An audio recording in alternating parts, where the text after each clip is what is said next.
These fellows here are the amazing honey ant. You can only get them around this desert country in Central Australia. They work by hiding underneath the ground, and these fellows here are the storage factories.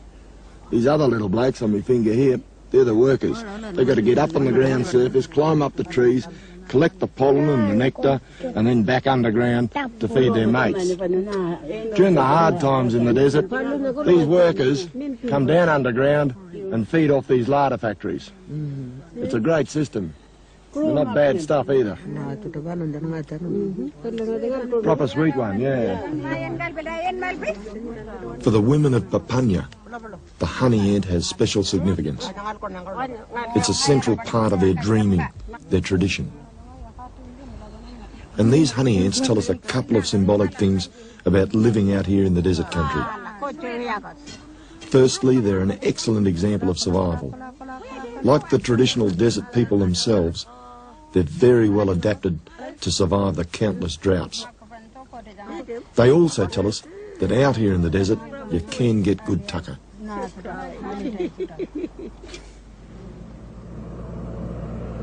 Papunya's on the fringe of the McDonnell Ranges, the mountains which stretch out to meet the desert to the west of Alice Springs.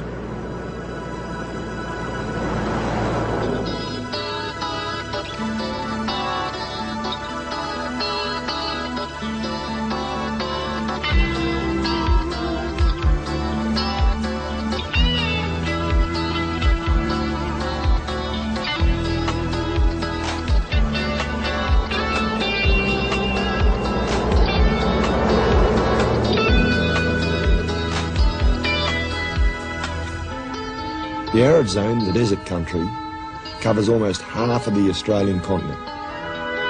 Some of the most sparsely populated country on Earth. 50 years ago, nomadic Aboriginals lived off this land.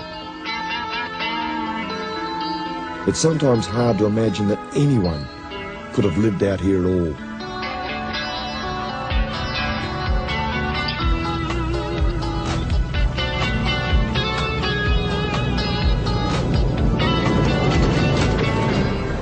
This is your typical Central Australian desert country.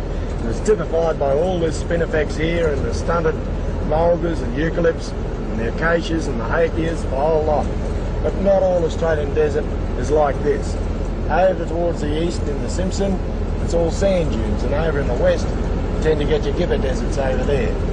You look around here now, and you think that because there's patches of green all over the place, it's not doing too bad, but that's not the case. They had a bit of rain around these parts a couple of weeks ago, and the vegetation has reacted to that.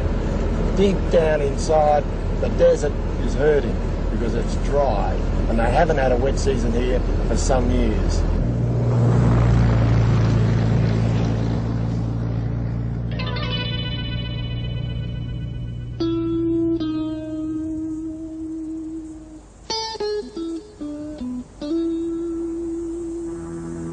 Without traditional skills, an outsider would be very lucky to survive out here for more than a few days. Aboriginals had to achieve a fine balance in this environment. Their numbers were carefully regulated by the availability of food and water. And in dry times like this, there's also fierce competition for the food that is available.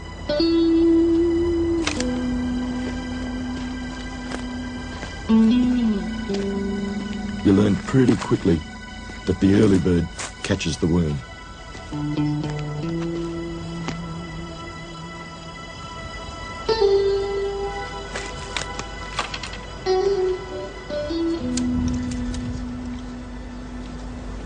Here's a really good example of what I'm talking about. This is one of the Capara species. And you can see here the old fruit that the birds got at early this morning. Probably about daybreak while I was still in the swag. They're no good. There's plenty of green ones left around the place. Up here, if we're lucky, we might be able to get a ripe one. Yeah, there's one there. Here we go. You can tell he's a Capara because of the joint in the stem here. And also on this particular species, the ribs that run down the outside of the fruit. I guess if I'm going to get him, I'll have to get up earlier myself. I'll just bust him open and show you what he looks like. There we go. Not bad, the pulp's quite sweet. Seeds are a bit bitter though. I reckon if you left him a couple more days, he'd be right on the mark. But if I did that, the birds would get him. Can't afford to do that when you're trying to survive.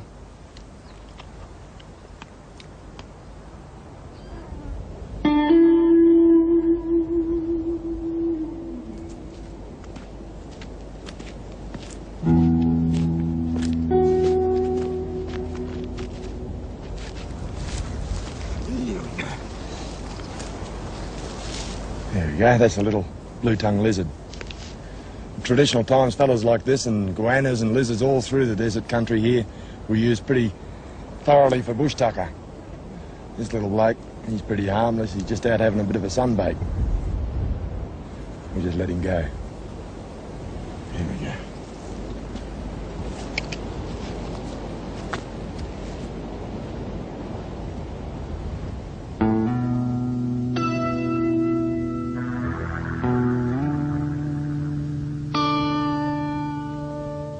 In the desert, more than anywhere else, survival depends on finding water. You have to be aware of the signs and constantly on the move.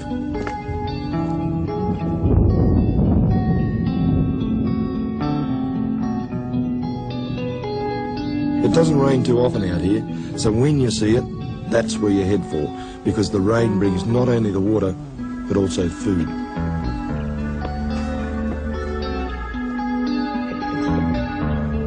And there are more permanent water indicators, the tribal road signs of the desert country.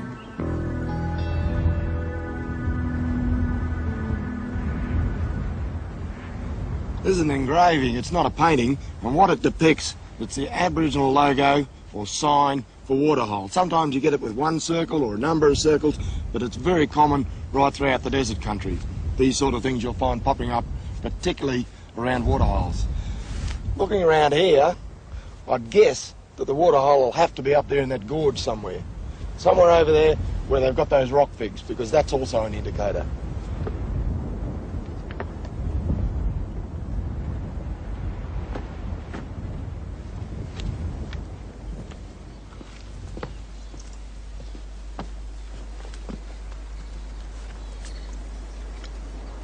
There you go. That's the little rock fig. You always find him growing around rocky outcrops and escarpments, just like this. And quite often, he's near a waterhole. Yeah, the waterhole down there, about 50 feet below me. If we could trace the root system down, we'd follow it going right down through the cracks and the crevices, eventually ending up on ground level down there, sucking up the water. These little fruit here are edible. The birds down there, those little finches flying around the water, eat them all the time. But they're pretty dry, and because of that fact, the birds require that water all the time throughout the day. Aboriginal people had a little trick for those finches. They'd break off a leaf like that, or a few of them, and because the fig has got a very white latex type sap, they'd spread it along the branch. And when the little finches came up and landed on the branch, they get stuck to it, couldn't fly away. So the Aboriginals were able to have a feed of finch as well. These things are so dry, I've got to get myself a drink. Quick smart.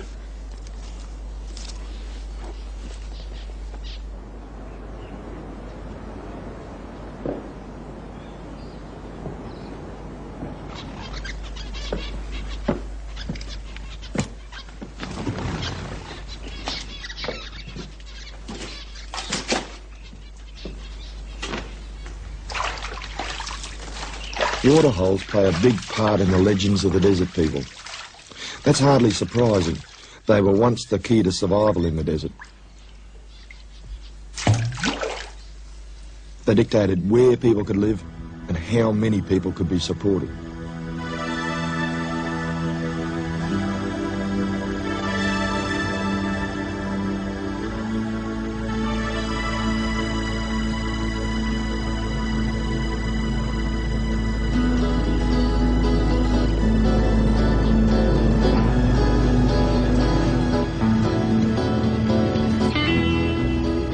Today, one of the largest Aboriginal communities out here is at a place called Yuendamu, home for many of the Warlpiri people. The supply of water is no longer so critical. Water for these communities comes from bores sunk deep into the earth. But the tribal elders still attach a deep significance to the location of waterholes in their surrounding country.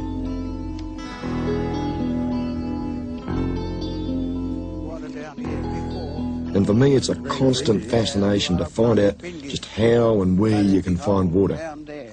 Yeah? That's why we know the drinks. The pig mob in This land belongs to Darby Jambajimba. long time ago. He's one of the true characters of the desert country. Right, that's yogis. What mob that? Darby grew up on this land. He's part of it. And his knowledge is enviable. The water is somewhere. Yeah? At the big hole here. And they get water from here. Out of this one here, digging down? Yeah, digging down.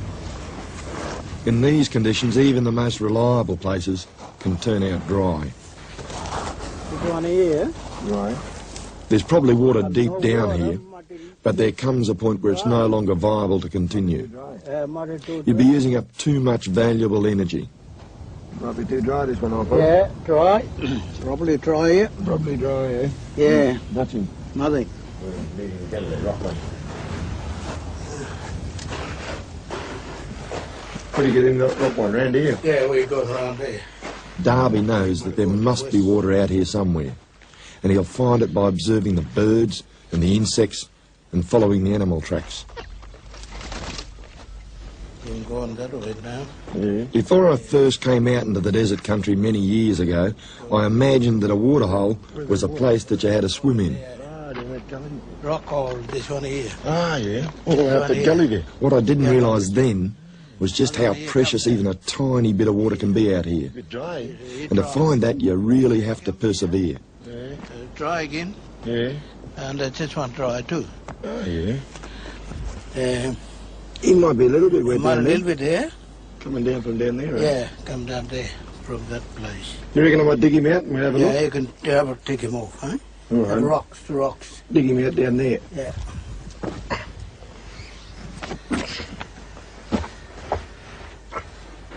Yeah, a little bit in here. Oh, a little bit there. Yeah.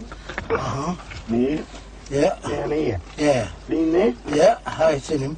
Yeah. Yeah. Little bit water there. Yeah, a little bit. There's not much chance of us swimming here. Yes. It'll be all right. Yeah, it'll be right. It'll be working all right. Yeah.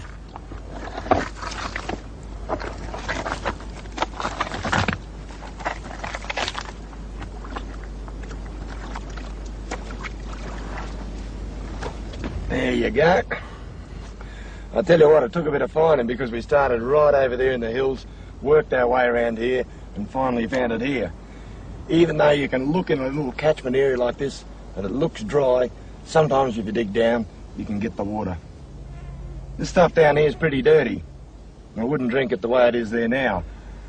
If I wanted to drink it, I'd have to filter it. And the way to do that is to get something like a shirt sleeve or a trouser leg, tie a knot in the bottom, fill it up with sand and a bit of charcoal, pour the dirty water in the top, and then collect it out the bottom when it's all been filtered. I don't have to drink this water, but it's good to know how to find it.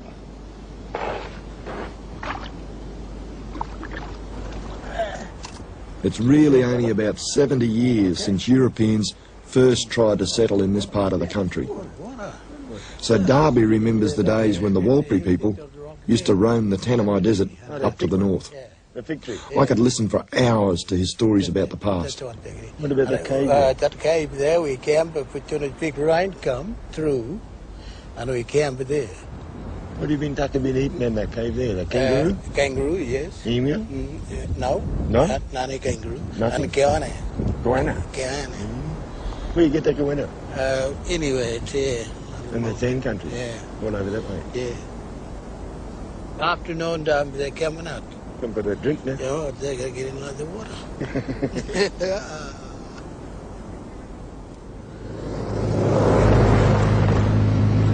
Heading back to the east from Darby's country, you strike some mountains known as Hart's Range. Behind this range, down to the south, are the sandhills of the Simpson Desert.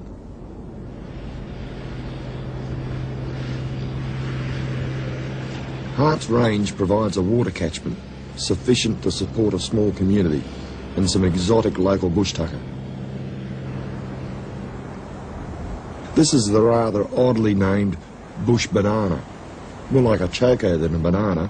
It grows on a vine which scrambles over bushes and trees. We might have a look at a couple of them too, Yeah. A cooked midday meal of this local delicacy provides a chance to catch up with some old contacts from the Hart's Range community. Yeah.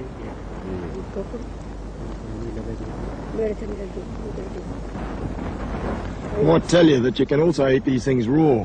And before we do that, I'll just cut one open and show you something which is really amazing. A bit tough. Just cut him open like that, a casing. And look at this. Isn't that tremendous? What it is, are the seed pods here attached to all this sort of fluff. With a wind like this around, when the whole fruit gets a bit old and a bit shriveled up, these things start to break away and get carried away with all the wind like that. But those seeds are edible, just like that. And they've got a taste almost identical to peas, raw peas. They're weird stuff. When you get rid of all the seed pod stuff inside, and I'll just dig it out a minute there. There we go. Look at that. You can also eat the case lining. Just cut him out. There's more in there. Crikey. Full of it. There. Eat the case lining as well. But like most vegetables, you can eat them either raw or cooked up. This is young one. This is young. What? Good to eat. Like this. Yeah, just a little bit raw yet. A little bit raw yet? Yeah. Good. That's coconut. That's a cooked one. Yeah. When they get popped like that. Yeah. Hey!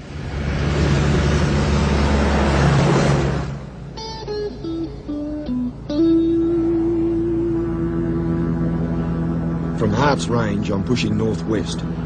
It's a couple of days' drive to Largermanu, and that'll take me right through the middle of the Tanami Desert, out to the west of Tennant Creek.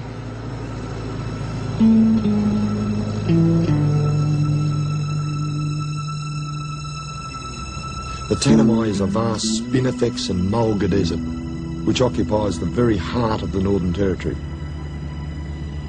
It's Aboriginal land, but these days virtually no one lives out here. And that means you've really got to be on your guard, because if you get into trouble, you could find yourself caught out here for weeks.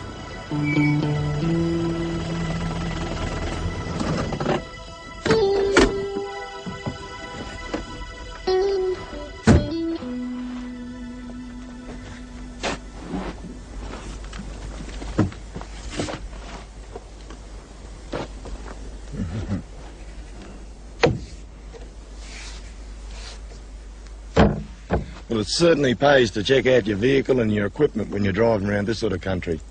This old jerry can here, the seam's been busted apart. A bit of fatigue, I'd reckon.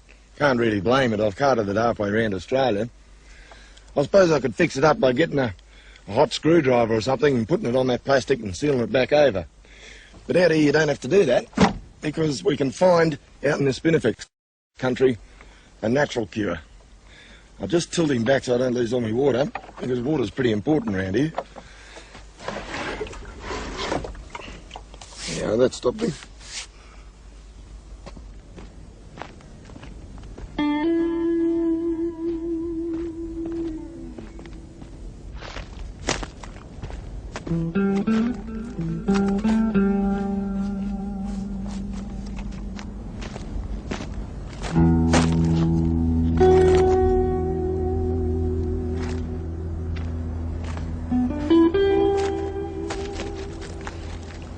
What we've got here is a bit of Spinifex resin, or it's not really resin. The ants have gathered it together to make an ant's nest out of it.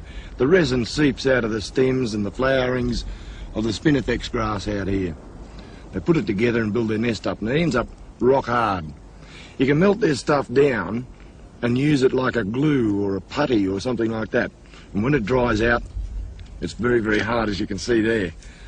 I'll just leave that aside for a minute because I'm going to have to light a fire to get that melted down.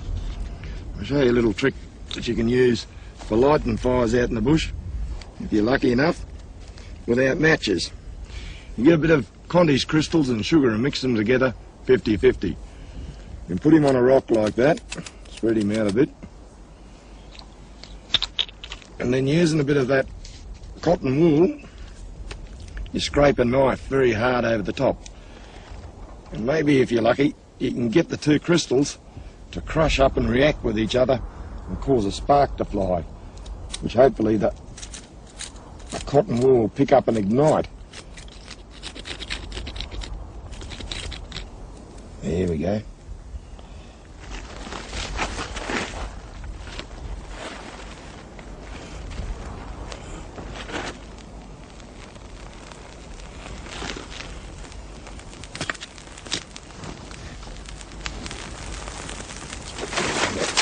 Right, so he goes.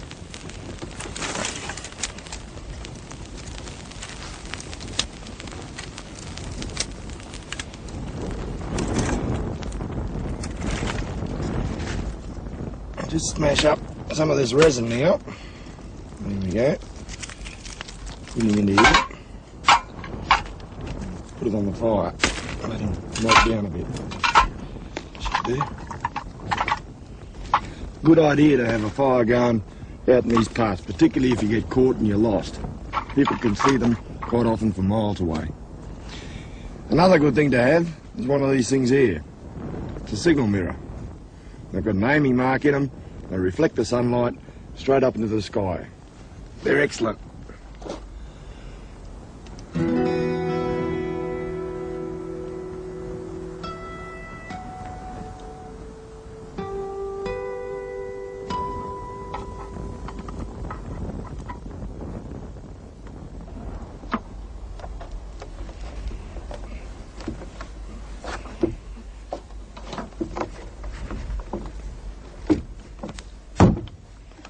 There we go. That should dry off nice and hard pretty quickly. But I reckon I know where I can get some water to top it up again too.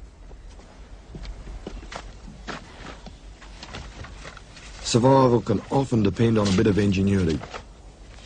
And that can mean making the country work for you in unusual ways. This is the sort of thing I'm looking for.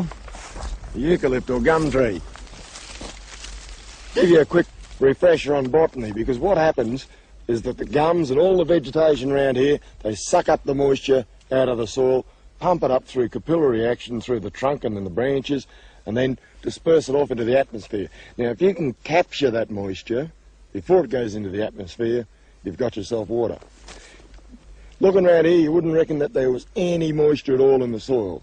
But the tree doing its work and the fact that it's here, alive and well, tells us there's got to be some there somewhere. So what I'm going to do is put this great big plastic bag over this branch here.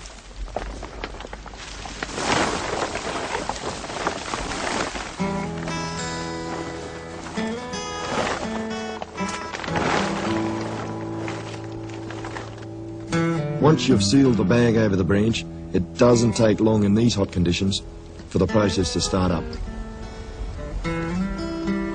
From here on, the bag and the sun do all the work for you. All you need to do is get out of the heat and save your energy.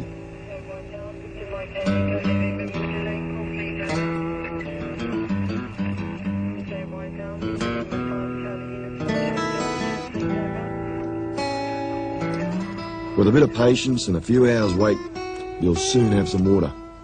May not seem like much, but it could be enough to save your life.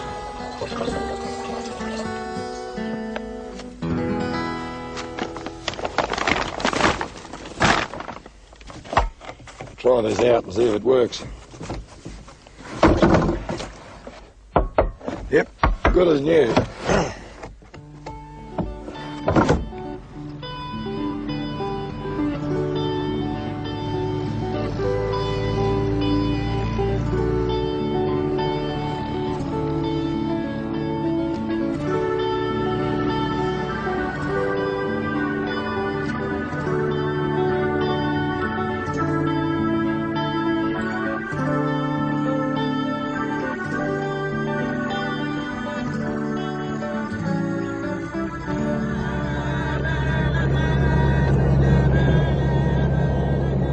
The community of La Jamanu is on the northern fringes of the Tanami Desert. And what better way to finish off a desert journey than with a bush tucker trip? In Aboriginal society, it's the women who do the great majority of the food gathering. The men are the hunters. So it's the women that I'm indebted to for most of my knowledge about bush tucker. Today we're digging for that gourmet food of the desert, the witchetty grub.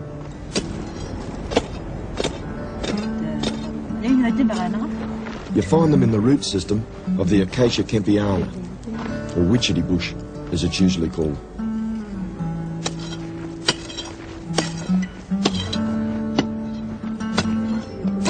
These women are descendants of the nomadic people who once populated the desert. And they still value these traditional foods more than anything else they eat today. This one? No. That one? Yeah. Ah, right over there we go. Hey, look at that. Good one, eh? When you're talking about bush tucker in Australia, you really can't go without the witchetty grub, because this fella is a real classic. Eventually these grubs grow up and turn into a moth. They burrow themselves out of the ground and fly away. So the trick is to dig them up before they get to that stage. There are two ways that you can eat them. Cook them up on the hot coals and eat them cooked, or you can eat them raw. Tell you something, a few years ago an old fellow way down the south of here told me that there were still a couple of small Aboriginal groups walking around the desert country. And with bush tucker like this, I reckon I can't blame them. Eaten raw, the witchetty grubs are very rich. Proper raw, eh? And when they're cooked, they taste a bit like scrambled eggs.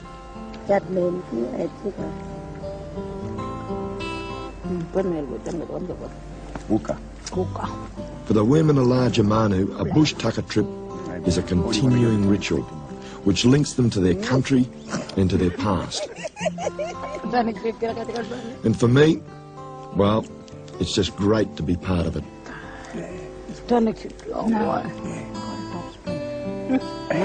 You want a party? Only in your top springs the beer. Yeah.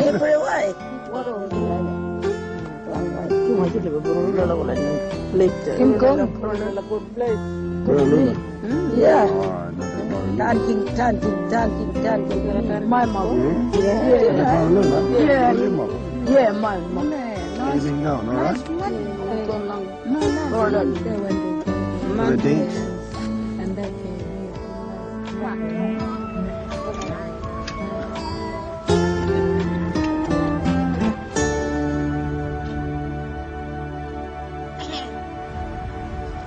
You reckon they'll be cooked now?